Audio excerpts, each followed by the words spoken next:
এভাবে বিজয় মিছিল করে সরকার গঠনের খুব কাছেই চলে গিয়েছিলেন তামিল অভিনেতা রাজনীতিক থালাপাথি বিজয় ও তার দল তামিলাগা ভেট্টি কাজাগম টিভিকে। কিন্তু সেখানেও বাগড়া দিচ্ছে কেন্দ্রীয় ক্ষমতাসীন নরেন্দ্র মোদীর দল বিজেপি। থালাপাথি বিজয়কে ঠেকাতে নতুন চাল দিয়েছে তারা।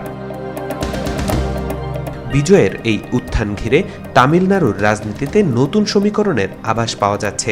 গত 5 দশকে যা প্রায় অসম্ভব বলে বিবেচিত ছিল, সেই দুই চিরপ্রতিদ্বন্দ্বী দ্রবিড মুনেত্র কাজাগম ডিএমকে এবং সর্বভারতীয় আন্না দ্রবিদ্র মুনেত্র কাজাগম এআইএডিএমকের জোটের সম্ভাবনা নিয়ে আলোচনা শুরু হয়েছে।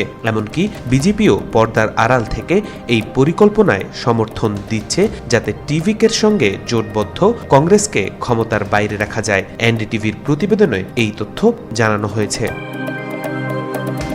সূত্রগুলোর দাবি, ডিএমকের উদয়নিধি স্ট্যালিনপন্থীরা আশঙ্কা করছেন বিজয় প্রয়াত মুখ্যমন্ত্রী এমজি রামচন্দ্রন বা এমজিআর এর আমলের পুনরাবৃত্তি ঘটাতে পারেন, যিনি জীবদ্দশায় ডিএমকে ক্ষমতায় আসতে দেননি। অন্যদিকে জয়ললিতার মৃত্যুর পর টানা 4 বার নির্বাচনী পরাজয়ের পর অস্তিত্ব রক্ষায় এআইএডিএমকেও এই জোটে আগ্রহী।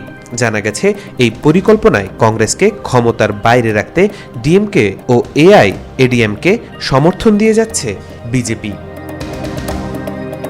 তবে এই পরিকল্পনা বাস্তবায়নে বামদল ও বিদুথালায় চিরুথাইগাল কাচ্চির সমর্থন প্রয়োজন।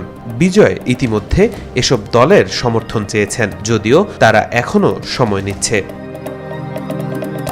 তাওফিকুল ইসলাম, আজকাল।